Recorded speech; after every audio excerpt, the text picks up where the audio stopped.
Hello दोस्तों, नमस्कार। स्वागत है मेरे यूट्यूब चैनल में। मैं आज मैथ की क्षेत्रफल संबंधित दूसरी क्लास लेके आया हूँ, जिसमें आप जी फार्मूला बताऊँगा। और इसके बाद कल के जो वीडियो मैंने अपलोड किया था और आज के जो वीडियो होगा, इन दोनों से रिलेटेड कम से कम 50 सवाल की एक महा मैराथन लेकर आऊँगा, ठीक है? जिसमें केवल इन्हीं से रिलेटेड सवाल रहेंगे और ये मैं वादा करता हूँ कि आपका यहाँ से क्वेश्चन बाहर नहीं जाएगा, इससे बाहर नहीं जाएगा, ठीक है? तो आइए देख लेते हैं। वही क्वेश्चन आएंगे जो आपके यूपी टेट में आए हुए हैं, जो उसका नेचर है। हमें किसी भी एग्जाम को देखना है तो उसके सबसे पहले नेचर की बात की जाती है, ठीक है? अगर नेचर हमारे पकड़ में है तो हमें पूरा विश्वास है हम एग्जाम को अच्छे आसानी से क्लियर कर पाएंगे, ठीक है? मैथ की मैं आपकी वादा कर देता हूँ कि यूपी टेट या यूपी टेट में तो समय बहुत कम बचा है, लेकिन सुपर टेट में 20 नंबर दिलाने की मैं वादा करता हूँ। बस मेरे यूट्यूब चैनल को सब्सक्राइब करिए, फॉलो करिए और वीडियो वीडियो देखिएगा और इसकी नोट्स भी बनाइएगा, ठीक है दोस्तों? तो आइए देख लेते हैं। आज के क्षेत्रफल में सबसे पहले हम वृत्त के बारे में जान लेते हैं। किसके बारे में? वृत्त कैसा होता है? ये आपका ऐसा क्या होता है? वृत्त होता है, ठीक है? ये क्या होता है? वृत्त। और वृत्त का ये क्या होता है? केंद्र, जहां से प्रत्येक दूरी क्या होती है? बराबर होती है। इसे हम वृत्त में क्या कह देते हैं? परिधि कहते हैं। इसे हम क्या कहते हैं? परिधि कहते हैं। ये आपका क्या होता है? केंद्र होता है। इसे हम क्या कहते हैं? केंद्र कहते हैं। परिधि से केंद्र के बीच की जो दूरी होती है उसे हम क्या कहते हैं? त्रिज्या कहते हैं। क्या कहते हैं? त्रिज्या कहते हैं। इसके बाद आपको पता होना चाहिए कि अगर ये पूरा मिला दिया जाए तो इसे क्या कहते हैं? व्यास कहते हैं। यानी केंद्र से होकर जाने वाली सबसे बड़ी जीवा क्या होती है? व्यास होती है। तो ये क्या होती है? व्यास। इसे क्या नाम देते हैं? व्यास होती है। तो इसके बारे में सबसे पहला पॉइंट एक ये लिख सकते हैं कि सबसे सबसे बड़ी जीवा व्यास कहलाती है। सबसे बड़ी जीवा व्यास होती है। पहले पॉइंट तो ये याद रख लेना, ठीक है? अब इसमें क्या करना है? अब आपको ये देखना है कि व्यास बराबर होता है 2 गुणे त्रिज्या। क्या होता है? 2 गुणे त्रिज्या, अर्थात d बराबर होता है 2r। ये एक फार्मूला यहां बनेगा। इसके बाद इसका क्षेत्रफल देखेंगे तो वृत्त का जो क्षेत्रफल होता है वो पाई आर स्क्वायर होता है, जहां पाई की वैल्यू क्या होता है? 22/7, या फिर आप इसी को कह सकते हैं 3.14। एक सावधानी यहाँ पे ये रखना है, अगर 22/7 हम तब रखते हैं जब 7 का कोई गुणज यहाँ पे होना चाहिए। जैसे यहाँ पे आर का कोई मान दिया हुआ है, वो 7 के गुणज में हो, यानी 7 हो जाए या 14 हो जाए, 21 हो जाए, 28 हो जाए, यानी जो संख्या 7 से कट जाए आसानी से, तब तो हम 22/7 रखते, नहीं तो हम 3.14 रख के आसानी से सॉल्व कर लेते हैं, ठीक है दोस्तों? ये बात आपको समझ में आई होगी, ठीक है? अभी वृत्त के बारे में और सारी चीजें हैं, मैं यही डिस्कस कर देता हूं। आप देख लीजिएगा वृत्त के बारे में। ये आपका मान लीजिए वृत्त है। तो अब ये क्या है? सबसे पहले यहाँ ये केंद्र मान लेते हैं, ठीक है? और ये आपकी दो क्या बना लिए? 2 त्रिज्याएं खींच लिए। और 2 त्रिज्याएं से ये घिरा हुआ क्षेत्र क्या कहलाता है? त्रिज्यखंड कहलाता है। क्या कहलाता है? त्रिज्यखंड। इसको क्या नाम देते हैं? त्रिज्यखंड। और ये त्रिज्यखंड कितने होते? ये भी आपका एक त्रिज्यखंड होगा। ये त्रिज्यखंड 2 होते हैं। ये छोटा भाग है इसलिए क्या कहलाएगा? लघु त्रिज्यखंड। और ये बड़ा भाग है इसलिए ये क्या कहलाएगा? दीर्घ त्रिज्यखंड कहलाएगा। क्या कहलाएगा? दीर्घ त्रिज्यखंड कहलाएगा दोस्तों। इसे ओ मान लेते हैं, इसे ए मान लेते हैं, इसे बी मान लेते हैं, ठीक है? अब देखिए, मान लीजिए ये कोण क्या है आपका? थीटा दिया हुआ। क्या कोण दिया? थीटा है। तो इस छायांकित भाग का अगर हमें क्या निकालना है? क्षेत्रफल निकालना है। क्या निकालना है? क्षेत्रफल निकालना। किसका? छायांकित भाग का। यहां पे लिखेंगे छायांकित भाग। छायांकित भाग का क्षेत्रफल निकालेंगे तो होता क्या है? θ/360 अंश गुणे पाई आर स्क्वायर होता। क्या होता है? थीटा बटे 360 अंश गुणे पाई आर स्क्वायर। आप इसको लगा देंगे तो इस पूरे का क्षेत्रफल आ जाएगा। अगर हमें इसका निकालना है तो भी हम निकाल सकते हैं, ठीक है। अब देखिएगा, इसके बाद अगर ये कभी कभी ये परिधि भी पूछ लेता है, यहाँ क्या पूछ लेता है, परिधि भी पूछ लेता है, ठीक है। तो अब यहाँ की परिधि की बात करेंगे तो क्या होता है, यहाँ जो हमारी परिधि होती है, यानी इसके लिए ये परिधि का मान होता है 2 पाई आर होता है। कितना होता है, 2 पाई आर। तो यहाँ भी परिधि क्या होगा, यहाँ भी परिधि आप देख सकते हैं। तो परिधि बराबर क्या होगा, 2 पाई आर तो होगा और साथ में ये पुनः आ जाएगा, यानी थीटा बटे 360 अंश। इस प्रकार से हम त्रिज्यखंड का फार्मूला भी याद कर सकते हैं और यहाँ से रिलेटेड भी आपके एग्जाम में सवाल बन जाते हैं। आई होप ये सारी चीजें आपको क्या हुई है, समझ में आई होंगी दोस्तों, ठीक है। तो आगे चलते हैं। इसके बाद यही वृत्त से एक और अच्छा सवाल पूछा जाता है, वो भी मैं आपको बता देता हूं, ठीक है। ये आपका वृत्त है और ये आपका क्या है, हालांकि ये क्षेत्रफल का सवाल नहीं है, लेकिन आप यहां देख लीजिएगा, आपके दिमाग में रहेगा। देखिए ये आपके क्या, मान लो एक जीवा है, ए बी हमने क्या लिया है, जीवा लिया है। इसका ये केंद्र है और केंद्र से जीवा पर डाला गया लंब जीवा को 2 भागों में बांटता है, अर्थात इसे अगर ओ मानेंगे, इसे क्या मान ले, ओ एम। तो आपका क्या होगा, जो एम होगा वो बराबर क्या होगा, एम बी के। ये दोनों क्या होंगे, बराबर होंगे, ठीक है। अब देखिए ये आपका लंब हो गया और ये आपकी क्या है, त्रिज्या आर है। ये क्या है, आपकी त्रिज्या आर है, ठीक है। और ये आपका व्यास है, क्या है, सॉरी जीवा दिया, क्या दिया है, जीवा दिया पूरा। और ये अगर जीवा मान लो ए है तो ये आधी कितनी होगी, a/2 होगी। और इसे क्या मान लेते हैं, h मान लेते हैं, ठीक है। ये दूरी क्या मान लेते हैं, h मान लेते हैं। तो यहां से आप ये 90 अंश का कोण बन रहा है, तो लिखेंगे समकोण त्रिभुज, समकोण त्रिभुज AMO में। जब समकोण त्रिभुज AMO में लेंगे तो यहाँ क्या होता है, पाइथागोरस प्रमेय लगता है। क्या लगता है, पाइथागोरस प्रमेय लगता है, पाइथागोरस प्रमेय। तो पाइथागोरस प्रमेय होता क्या है, जरा ध्यान दीजिएगा। पाइथागोरस प्रमेय होता है लंब का स्क्वायर, सॉरी हाँ कर्ण निकालना ना, तो AO बराबर निकालना, AO बराबर अंडर रूट, क्या लगाएंगे, अंडर रूट लंब का स्क्वायर प्लस आधार का स्क्वायर। तो आप लगा सकते हैं MO का स्क्वायर प्लस AM का स्क्वायर, ठीक है। तो ये दोस्तों, ये फार्मूला आप हमेशा याद रखना, क्या याद रखना, हमेशा, क्योंकि यहां से रिलेटेड सवाल आपका एक एग्जाम में जरूर बना देता है, ठीक है। वृत्त से अगर कहीं भी सवाल आपका बनेगा तो इससे बाहर नहीं जा सकता है, ठीक है। आप इसे दिमाग में रखिएगा फार्मूला, क्योंकि फार्मूला ही अगर रहेगा तभी हम सवाल लगा पाएंगे, अदरवाइज हम सवाल लगा भी नहीं पाएंगे। तो आइए अब अगली कड़ी में हम देख लेते हैं घन और घनाभ के बारे में।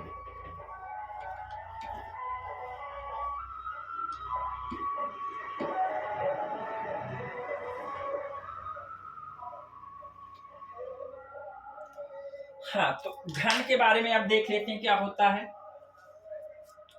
घन आपका क्या होता है, ये इस आकार का होता है। देखिए इसकी ये होता है, ठीक है, ये इसमें लंबाई होती है, ये मान लीजिए चौड़ाई होती है और ये क्या होती है, नीचे वाली ऊंचाई होती है, ठीक है। लेकिन क्या होती है, ये सब बराबर होता है। ये तो मैं घनाभ का ले लिया हूं, लेकिन घन में क्या होता है, सारी चीजें बराबर होती हैं। तो जैसे मैंने ये आपका बना दिया, एक चित्र बना रहा हूं ये घन के लिए,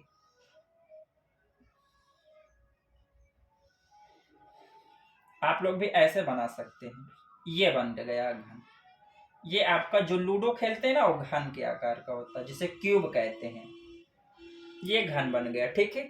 इसकी ये सारी भुजाएं क्या होती हैं, ए होती हैं। सारी भुजा मान लेते हैं ए, यानी सारी भुजाएं आपकी क्या होती है, बराबर। तो पहला पॉइंट इसमें यही लिख सकते हैं, सभी भुजा बराबर होती है, सभी भुजा बराबर होती है, सभी भुजा बराबर होती है, ठीक है। दूसरा पॉइंट आप लिख सकते हैं, दूसरा पॉइंट आप ये लिख सकते हैं कि इसमें कुल कितने भुजाएं होती हैं। तो आप भुजाएं गिन लीजिएगा, इसमें कितने होती है, पहले पृष्ठ भाग जाने, तो पृष्ठ यानी फलक कह सकते हैं। क्या कह सकते हैं? फलक। कुल 6 फलक होते हैं। कितने फलक होते हैं? 6 फलक होते हैं। यहीं पे आप शीर्ष की बात करेंगे। किसकी बात करेंगे? तो शीर्ष इसमें कितनी होती है? 12 शीर्ष होती हैं। यहीं पे आप भुजा की बात करेंगे तो कुल कितनी भुजाएं होती हैं? 12 भुजाएं होती। चलिए गिन लेते हैं। 12 होती हैं। देखिए, एक भुजा, दो भुजा, ठीक है, और ये 3 भुजा, और ये 4 भुजा। 4 भुजा ये भुजा हो गए। 4 के बाद ये 5, 5 के बाद ये 6, 6 के बाद 7, 7 के बाद 8, 8 के बाद 9, 9 10, 10 के बाद 11, 11 के बाद 12। कुल कितनी भुजाएं होती हैं? 12 भुजाएं होती हैं। कितनी भुजाएं होती हैं? 12 भुजाएं होती हैं। 6 क्या होते हैं? फलक होते हैं। शीर्ष गिन लीजिएगा। 1 2 3 4, 4 शीर्ष होती हैं। 1 2 3 4 यानी 8 शीर्ष होते हैं। कितने शीर्ष होते हैं? 8। मैंने क्या बना दिया था? 12। ठीक है, तो शीर्ष कितने होते हैं? 8। गिन लो। 1 2 3 4 5 6 7 और एक ये 8। कुल 8 शीर्ष होते हैं और 12 भुजाएं होती। यहां भी आप गिन लीजिए 12। ठीक है, 12 मिलेंगे। 1 2 3 4 5 6 7 8 9 10 11 और एक ये 12 यानी कुल 12 भुजाएं होती हैं। 6 शीर्ष होते हैं। फलक 6 होती हैं। शीर्ष 8 होता है। भुजा 12 होती हैं। सभी भुजाएं इसमें क्या होती हैं? बराबर होती हैं। परंतु यहीं घनाभ की बात कर लें, यहीं पे घनाभ की बात कर लें क्योंकि दोनों मिलता जुलता है। ठीक है, तो ये देखिए मैंने घनाभ बना रखा। ठीक है, ये बना दिया। आप लोग भी ऐसे क्या कर सकते हैं? बना सकते हैं। घनाभ भी आप ऐसे बना सकते हैं। ये बन गया घनाभ। सेम कंडीशन, बट इसमें क्या होती है? सभी भुजाएं बराबर नहीं होती हैं। सभी भुजाएं बराबर नहीं होती हैं। इसमें लंबाई L होती है, चौड़ाई B होती है, ऊंचाई H लिया जाता है। ठीक है, फलक आपके कितने होंगे? 6 ही होंगे। शीर्ष आपकी कितनी होंगी? 8 ही होंगे। और भुजा इसमें भी कितनी होंगी? 12 भुजाएं होती हैं। ठीक है, 12 भुजाएं होती है। शीर्ष 8 होते हैं, फलक 6 होते हैं। ठीक है, इसकी भुजाओं के नाम LB H दिया जाता है, लंबाई चौड़ाई और ऊंचाई, और इसमें भुजा A दिया जाता है। तो आइए अब इनका क्षेत्रफल पढ़ लेते हैं। ठीक है, चलिए ध्यान दीजिएगा आप लोग। क्षेत्रफल क्या होगा?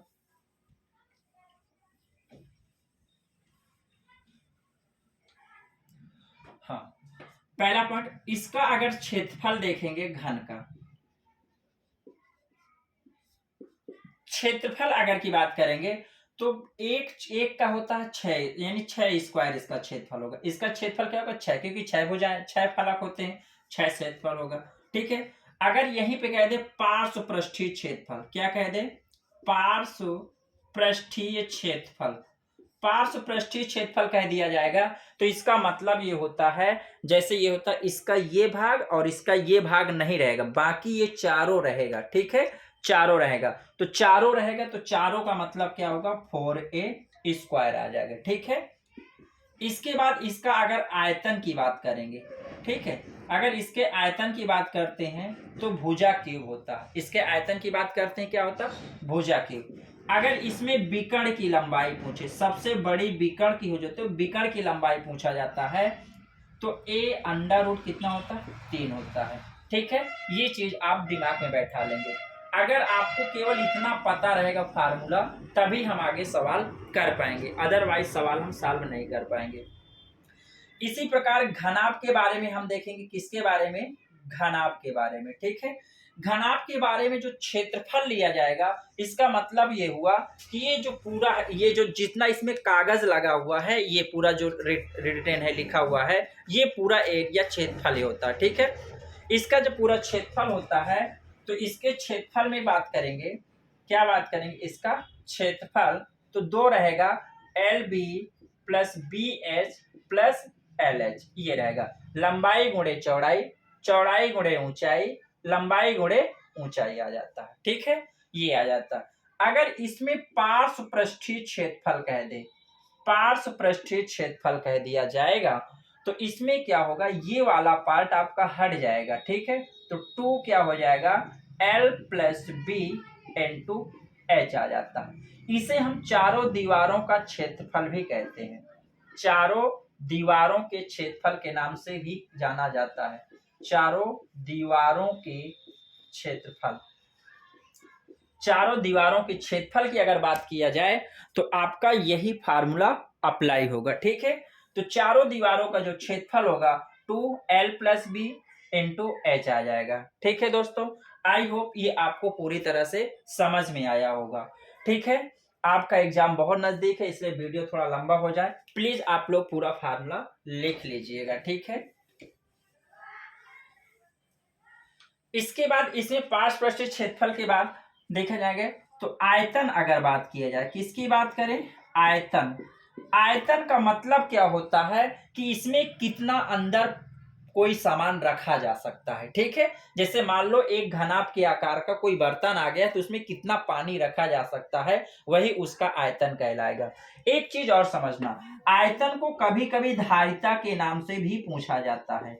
आयतन को किसके नाम से पूछ लेता है, धारिता के नाम से। तो आप कंफ्यूज नहीं होना, आयतन का मतलब ही क्या होता है, धारिता होता है। ठीक है, तो आइए इसका जो आयतन होता है वो LBH होता है। इसका आयतन क्या होता है, LBH होता है दोस्तों। ठीक है, अगर यहाँ पे विकर्ण की लंबाई पूछेगा, क्या पूछेगा, विकर्ण की लंबाई पूछेगा, तो क्या होगा, ये √L² plus B² plus H², ये फार्मूला आप याद कर लीजिएगा। ठीक है, तो विकर्ण बराबर क्या होता है, L² plus B² plus H² आपका क्या होता है, विकर्ण होता है। आई होप ये आपको आज समझ में आया होगा। ये सारे फार्मूला लिख लीजिएगा क्योंकि यहीं पे बेस पे आपके सवाल बनेंगे।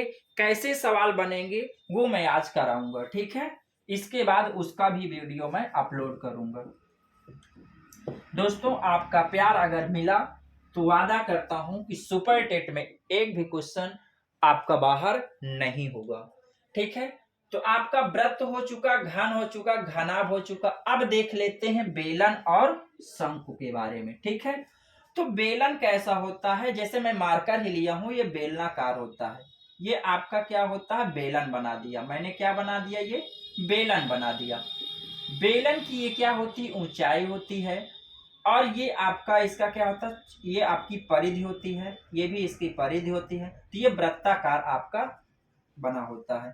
इसका अगर ये केंद्र मानेंगे तो ये आपकी क्या बनेगी, त्रिज्या हो जाएगी। ठीक है, ये भी आपकी त्रिज्या R होगी और इसको आप ऐसे बना सकते हैं। ठीक है, तो इसमें आपका आयतन पूछेगा, क्या पूछेगा, पहली बात तो आयतन पूछेगा। ठीक है, आयतन जब पूछेगा तो आयतन बराबर क्या होता है, इसमें πr² H लगाते हैं। अगर बेलन का आयतन पूछेगा तो आपको क्या बताना है, πr² बताना। ठीक है, बेलन का अगर वक्र पृष्ठ अगर आपसे पूछ ले, बेलन का वक्र पृष्ठ अगर पूछ ले तो वक्र पृष्ठ बराबर होता है 2πrH होता है। मतलब ये जो परिधि होती है, इस परिधि में अगर हम केवल ऊंचाई का गुणा कर दें तो हमारा ये जो बाहर बढ़ाता ये वक्र पृष्ठ, अर्थात ये जो आपका बाहरी भाग होता है यही आपका क्या कहलाता है, वक्र पृष्ठ कहलाता है। जो इसमें बाहर सफेद पार्ट ये जितना दिया है ये क्या कहलाता है, वक्र पृष्ठ कहलाता। और इसके अंदर जो अगर जितना अब हवा भर दें, पानी भर दें, इसमें जो भी मटेरियल भरा वो उसका आयतन के बराबर होता है। ठीक है, अगर यहीं पे पूछ ले संपूर्ण पृष्ठ पूछ लेता है, संपूर्ण पृष्ठ, तो अब देखिए संपूर्ण पृष्ठ में ये वक्र पृष्ठ तो आएगा प्लस एक आधार का क्षेत्रफल ये आएगा, दूसरा आधार का क्षेत्रफल ये आएगा दोस्तों। तो आइए देख लेते हैं। तो अब इसमें क्या होता है, क्षेत्रफल देखते, संपूर्ण पृष्ठ। तो संपूर्ण पृष्ठ में क्या होता है, आधार का दो गुणे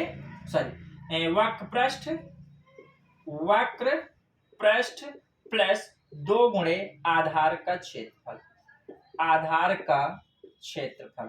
तो वक्र पृष्ठ होता है क्या, 2πrH होता है, 2 गुणे आधार का क्षेत्रफल πr² होगा। इसमें से 2πr क्या है, कॉमन है, तो यहाँ H बचेगा, यहाँ क्या बचेगा, केवल R बचेगा। तो ये आपका क्या हो जाए, वक्र पृष्ठ हो जाएगा। ठीक है दोस्तों, आई होप आपको समझ में आया होगा। बस 2 मिनट का वीडियो और जाएगा। ये आपका क्या बन गया, शंकु बन गया।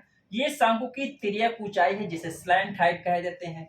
ये आपकी ऊंचाई है h होती है, ये त्रिज्या क्या है r होता है। ठीक है, इसमें भी अगर आयतन की बात करें, क्या बात करें आयतन की, तो आयतन इसमें 1/3 पाई आर स्क्वायर एच होता है। क्या होता है, पाई आर स्क्वायर एच होता है।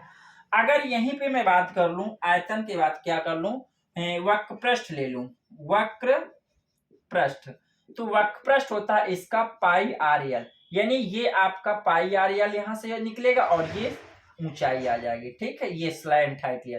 चूंकि यल आपको अगर निकालना होगा तो कैसे निकालेंगे, H square plus R square, मतलब इसके और इससे। ठीक है, ये पाइथागोरस थ्योरम लग जाएगा, क्योंकि यहाँ समकोण त्रिभुज आपका बढ़ा, जो ये कर्ण का काम करेगा, ये लंब का कार्य करेगा, ये आधार का कार्य करेगा। ठीक है दोस्तों, अगर इसका हम संपूर्ण पृष्ठ की बात करें, किसका बात करें, संपूर्ण पृष्ठ की बात करें, तो संपूर्ण पृष्ठ में क्या आता है, पाई आर एल तो आपका रहेगा ही, प्लस ये वृत्ताकार भाग है, इसका भी ये पूरा एरिया आएगा, तो इसको लिखेंगे पाई आर स्क्वायर। अब यहाँ पाई आर कॉमन हो जाएगा, तो बचेगा एल प्लस आर। ठीक है दोस्तों, तो ये रहा आपका शंकु रहा। ठीक है, अब एक छोटा सा टॉपिक इसमें और बच रहा, तो उसको भी मैं यही करा दे रहा हूं। बच रहा है गोला। ठीक है, तो गोला के बारे में आप लोग देख लेते हैं। ठीक है, ये पूरा वीडियो देख के फार्मूला लिख डालिएगा, इसके बाद तभी मजा आएगा इसमें। ठीक है, तो ये आपका गोला होता है, जिसे आप गेंद कहते हैं। ठीक है, ये गोला होता है। तो अब ये गोलेकार पूरा होता है, तो इसके अगर आयतन की बात करें, इसके आयतन की अगर बात करें, क्योंकि ये आपका केंद्र होगा, तो ये आपकी त्रिज्या आर होगी। गोले के लिए केवल हमें त्रिज्या की जरूरत पड़ेगी, बेलन और शंकु के लिए त्रिज्या और ऊंचाई की जरूरत पड़ती है, और शंकु में एक चीज और जरूरत पड़ जाती है, तिर्यक ऊंचाई की। बस हो गया, इन्हीं चीजों से हम इनके सारे सवाल लगा डाल सकते हैं। ठीक है, तो आयतन अगर निकालेंगे, तो इसका जो आयतन होगा क्या होगा, पाई 2/3 पाई आर, सॉरी, इसका जो आयतन होता है 4/3 पाई आर क्यूब होता है। गोले का जो आयतन होता है 4/3 पाई आर क्यूब। इसका वक्र पृष्ठ संपूर्ण पृष्ठ एक ही होता है। ठीक है, क्योंकि यही पूरा जो गोला होता, पूरा भाग होता, जो गेंद होता है, उसका पूरा वही भाग ही वक्र पृष्ठ कह सकते हैं, उसी को आप संपूर्ण पृष्ठ कह सकते हैं। तो इसका जो पृष्ठीय क्षेत्रफल होगा, पृष्ठीय क्षेत्रफल आप कह सकते हैं 4 पाई आर स्क्वायर होता है। ठीक है, लेकिन अगर इसे हम अर्धगोले में कन्वर्ट कर दें, ये आपका अर्धगोला बनेगा, ऐसे बनेगा। ठीक है, ये आपका केंद्र होगा, ये आपकी त्रिज्या होगी। ठीक है, तो अब देखिए अगर इसे हम कर दिए हैं, तो अब यहाँ पे जो आयतन होगा, अर्धगोले का आयतन, क्योंकि त्रिज्या आर ही, केवल आर इसकी भी जरूरत है, तो इसका आधा हो जाएगा, तो यानी 2 कितना आ जाएगा, 3 पाई आर क्या होगा क्यूब, ये आयतन आ जाएगा इसका आधा। लेकिन इसका जो वक्र पृष्ठ होगा, वक्र पृष्ठ इसका केवल ये वाला पार्ट होता है, और ये वाला पार्ट होगा इसका आधा। तो इसका आधा करेंगे तो कितना आएगा, 2 पाई आर, क्योंकि इसका अगर पूरा आधा कर देंगे तो ये वाला पार्ट आपका इतना बचा, और इतने का क्षेत्रफल वही होगा जो इसका आधा होगा। ठीक है, परंतु इसका अगर संपूर्ण पृष्ठ कहता है, क्या कहता है, संपूर्ण पृष्ठ, तो ये आपका पार्ट तो रहेगा नीचे वाला, ये वाला तो आपका रहेगा ही रहेगा, प्लस ये आपका ऊपर वृत्ताकार भाग और बच रहा, क्योंकि जब आप नींबू काट देते हैं तो नीचे नींबू का छिलका जो पीला वाला भाग होता है तो पूरा वक्र पृष्ठ है, लेकिन नींबू का जो ऊपर वाला होता है वो बिल्कुल वृत्ताकार होता है, तो उसका क्षेत्रफल पाई आर स्क्वायर होता है, क्योंकि वो वृत्त के आकार का होता है, पाई आर स्क्वायर। तो अगर इसे जोड़ेंगे तो कितना आएगा, 3 पाई आर स्क्वायर आ जाएगा। कितना आ जाएगा, 3 पाई आर स्क्वायर। ठीक है दोस्तों, इस वीडियो को पूरा देख लीजिएगा अंत तक। वीडियो अगर अभी मेरे चैनल को सब्सक्राइब ना किए हो तो लाइक और सब्सक्राइब कर दीजिएगा। आप अपना फीडबैक जरूर दीजिएगा, कमेंट जरूर करिएगा। आपके कमेंट से मेरा मनोबल बढ़ता है, जिससे मैं आपके लिए और अधिक ऊर्जा से काम कर सकूं। ठीक है दोस्तों, इसके बाद इसी के लिए मैं जो क्षेत्रफल से संबंधित है, यानी आपका क्या है, वृत्त है, शंकु है, बेलन है, घन घनाभ है, ठीक है, इसके पहले मैंने आपका जो त्रिभुज बताया था, इन सभी से रिलेटेड एक जो ऐसे ओरिएंटेड क्वेश्चन होंगे, वो मैं 50 क्वेश्चनों की एक श्रृंखला लेके आऊंगा। ठीक है, और वो आपको वीडियो आज ही शाम तक मिल जाएगी। धन्यवाद दोस्तों, नमस्कार, स्वागत है मेरे यूट्यूब चैनल में। Bye bye, take care.